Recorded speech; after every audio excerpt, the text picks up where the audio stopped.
वृंदावन पधारे हैं और प्राय सब ब्रजवासी वृंदावन आ गए। नंदगांव को नंद बाबा ने अपनी राजधानी बनाया, बरसाना को वृषभान बाबा ने अपनी राजधानी बनाया। ये नंदगांव जिस पर्वत पर बसे हैं, ये पर्वत कौन है? शंकर भगवान ही नंदीश्वर पर्वत के रूप में ब्रज में वास करते हैं, शिव हैं। इसलिए जिस पर्वत पर नंदगांव बसे हैं उस पर्वत का नाम है नंदीश्वर, उस पर नंदगांव बसे हैं। बोले भोले बाबा पर्वत क्यों बन गए? तपस्या की कि मुझे पर्वत रूप में वास मिले तो श्री कृष्ण के चरण मुझ पर पड़े। इस आशा में भोलानाथ पर्वत हो गए।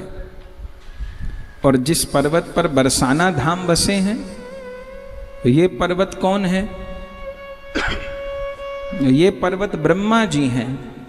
इसलिए जिस पर बरसाना बसे हैं, जिस पर्वत पर आप सब ऊंची सीढ़ियां चढ़ के, और अब तो ट्रॉली भी चालू है तो ट्रॉली से या गाड़ी से जाते हैं, उस पर्वत का नाम है ब्रह्मांचल।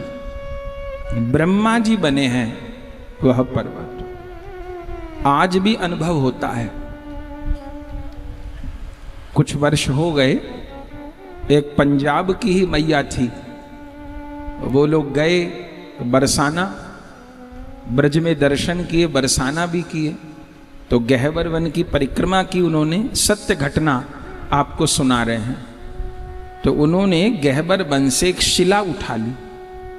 ब्रज से रज तो ला सकते हैं, और कुंड का जल, यमुना जी का जल, ये तो ला सकते हैं, लेकिन शिला उठा के नहीं लाए कभी, क्योंकि वहां हर शिला कोई ना कोई है, ऐसे ब्रजवास नहीं मिल जाता।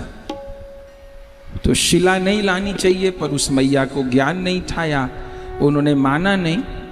तो वो गहवर वन से एक बड़ी सुंदर शिला थी, उनको वो उठा के ले आई और ले गई अपने घर पे। यात्रा उनकी पूरी हो गई और उनके घर पर पहुंचते ही उत्पात शुरू हो गए।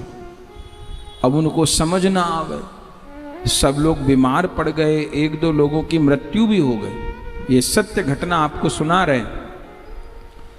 और वो दुखी हो गई मैया कि ये क्या हो गया। जगह जगह जाके पूछा पर कोई कुछ बता नहीं पावे। वो बड़ी दुखी हुई, रोने लगी।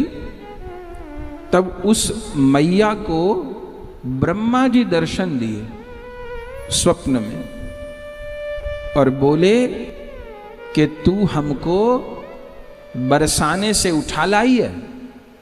तुझे पता है हमने पुष्कर जी में 60,000 साल तपस्या करी है। ब्रह्मा जी ने 60,000 साल तपस्या करी। क्यों करी? कि हमें ब्रजवास प्राप्त हो।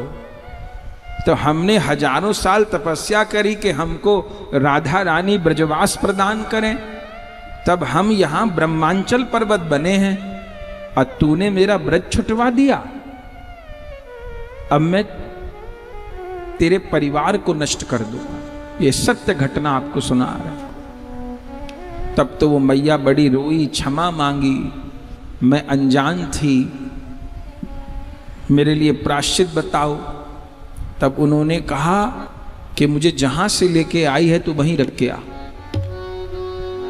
आप सोचिए, वो दोबारा मैया गई उनको लेके और आदर पूर्वक उन शिला को विराजमान किया और संतों को बात बताई, संतों का भंडारा किया, लेट लेट के परिक्रमा करी, वहां बरसाना में क्षमा मांगी, तब जाके उनको शांति पड़ी।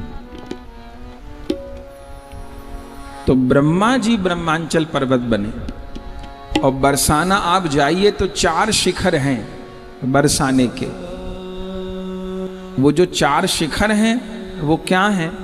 वो ब्रह्मा जी के 4 मुख हैं, दानगढ़, मानगढ़, भानगढ़ और बिलासगढ़।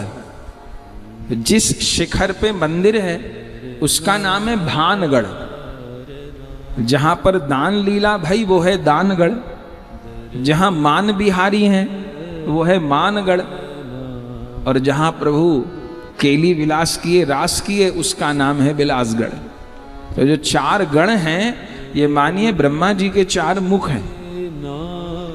तो ब्रह्मा जी ब्रह्मांचल पर्वत बने, वृषभानु बाबा ने वहां अपनी राजधानी बसाई। पहले नाम था वृत्तसानुपुर, फिर वृत्तसानुपुर से हुआ वृषभानुपुर, फिर वृषभानुपुर से हुआ बरसाना, और नंदेश्वर पर नंद बाबा ने अपनी राजधानी बनाई, अपना निवास स्थान बनाया। और फिर तो सब ब्रजवासी व्यवस्थित हुए। और वृंदावन की जो परिसीमा है ये केवल ऐसी नहीं है कि जो 5 कोस के वृंदावन है यही वृंदावन है। आजकल लोग ये भ्रम भी डाल देते हैं कि वो तो राधा कुंड की महिमा गाई, हमारे आचार्य ने वृंदावन की महिमा गाई तो वो वृंदावन के रसिक थे, और उन्होंने राधा कुंड की महिमा गाई तो वो राधा कुंड के रसिक थे। अब पोथी तो खोल के देखे नहीं, केवल 4 पदों को पढ़ने से थोड़ो ज्ञान हो जाएगा। तो संपूर्ण ब्रज ही वृंदावन है। ब्रज वृंदावन में भेद करना राधा माधव में भेद करने के समान है। हाँ, आज जिनको हम वृंदावन कहते हैं, 5 कोसी जो वृंदावन है, जिनकी 5 कोस की परिक्रमा है, ये भगवान की रास स्थली है। लेकिन वृंदावन की जो परिसीमा है, बरसाना भी वृंदावन में है, गिरिराज जी भी वृंदावन में ही है, नंदगाम भी वृंदावन में है। आजकल के आधुनिक रसिक इसमें भी भेद डाल देते हैं, ऐसा नहीं। खोल के देखें वराह पुराण को तो पता चले। तो